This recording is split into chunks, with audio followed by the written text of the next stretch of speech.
नमस्कार साथियों, माँ बहनों, अभिभावकगण।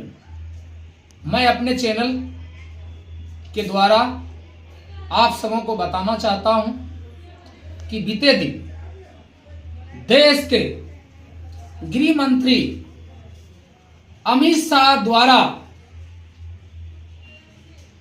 बाबा साहब पर भद्दी टिप्पणी का मैं घोर निंदा करता हूं और साथ ही कहना चाहूंगा कि शांतिपूर्ण विरोध प्रदर्शन विपक्ष के द्वारा किया जा रहा था और सदन जाने से रोका गया। भाजपा की सरकार चाहती है कि संविधान समाप्त कर दें, लोकतंत्र को समाप्त कर दें और भाजपा देश में शासन करे। मैं देश के गृह मंत्री, आदरणीय देश के प्रधानमंत्री से एक राजद के छोटा कार्यकर्ता होने के नाते मैं पूछता हूं कि आपने बिहार सहित पूरे देश में आदरणीय चिराग जैसे उम्मीदवार और आदरणीय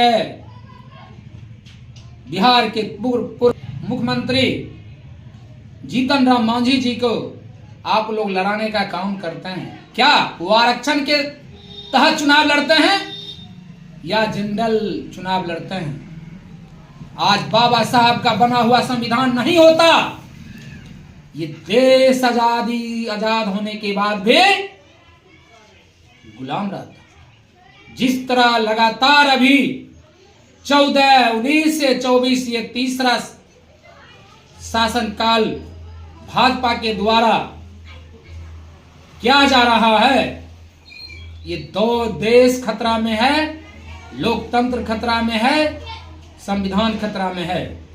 कि अमित शाह जी जो डॉक्टर भीमराव अंबेडकर साहब के बारे में भद्दी टिप्पणी किए कि ये एक फैशन है, अंबेडकर अंबेडकर अंबेडकर अंबेडकर। मैं भाजपा एनडीए गठबंधन में जो हमारे दलित भाई लोग हैं, मैं उनसे पूछना चाहता हूं, क्या आपने आरक्षण के बल पर सांसद नहीं गए? क्या आपने आरक्षण के बल पर विधानसभा नहीं गए? क्या आपने आरक्षण के बल पर एमएलसी नहीं बने? इसलिए आवाज आपको उठाना चाहिए, नहीं तो आप लोग भाजपा के गोदी में बैठ के और अपना रोटी सेकिए।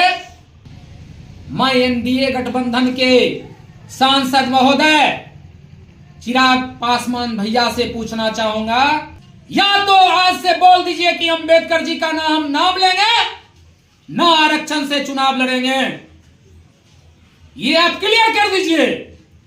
नहीं तो जो भद्दी टिप्पणी हुआ है गृह मंत्री देश के अमित शाह के द्वारा, आप उस टिप्पणी पर आप उनको अपनी ओर से, देश के दलित परिवार की ओर से आप जवाब देने का काम कीजिए।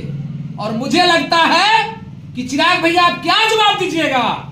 आप तो पहले भी कह चुके हैं कि आरक्षण की कोई जरूरत नहीं है, लेकिन अभी तक आप जैसे सांसद आरक्षण के खिलाफ से लगातार, चाहे चिराग बाबू हो या फिर आदरणीय देश के सांसद जीतन राम मांझी हो, ये सभी लोग आरक्षण से ही गए। हम लोग संविधान को मानने वाले लोग हैं, हम लोग लोकतंत्र की मानने वाले लोग हैं, हम लोग अंबेडकर की मानने वाले लोग हैं और मानते रहेंगे। धर्म किसी के लिए धर्म पर कोई टिप्पणी नहीं है। सब लोग एक साथ देश में आजादी की कुर्बानी दिया, आजादी की कुर्बानी। मैं आदरणीय देश के गृह मंत्री से पूछना चाहूंगा, आप लोग जो लगातार बोल रहे हैं कि हमको अल्पसंख्यक की वोट की कोई जरूरत नहीं है, मैं आपसे पूछूंगा कि देश की आजादी में कितना आपके परिवार कुर्बानी दिए हैं? आप हिंदू मुस्लिम मंदिर मस्जिद की ही राजनीति करते और आपको पता हुआ है कि आपको इस बार देश के जनता नकारने का काम किया है। आप लोग कह रहे थे 400 पार 400 पार, क्या हो गया? आप तो 250 भी पार नहीं किए। तो इस तरह के मैं आदरणीय देश के गृह मंत्री अमित शाह से कहना चाहूंगा, निवेदन पूर्वक कहना चाहूंगा, अंबेडकर बाबू पर जो किया गया टिप्पणी उसको आप वापस लीजिए, माफी मांगिए, नहीं तो बिहार सहित पूरे देश में इस टिप्पणी पर उग्र आंदोलन होगा, जिसका जिम्मेवार देश के प्रधानमंत्री और गृह मंत्री होंगे। मैं राम सखा महतो, राष्ट्रीय जनता दल प्रधान महासचिव, बेगूसराय।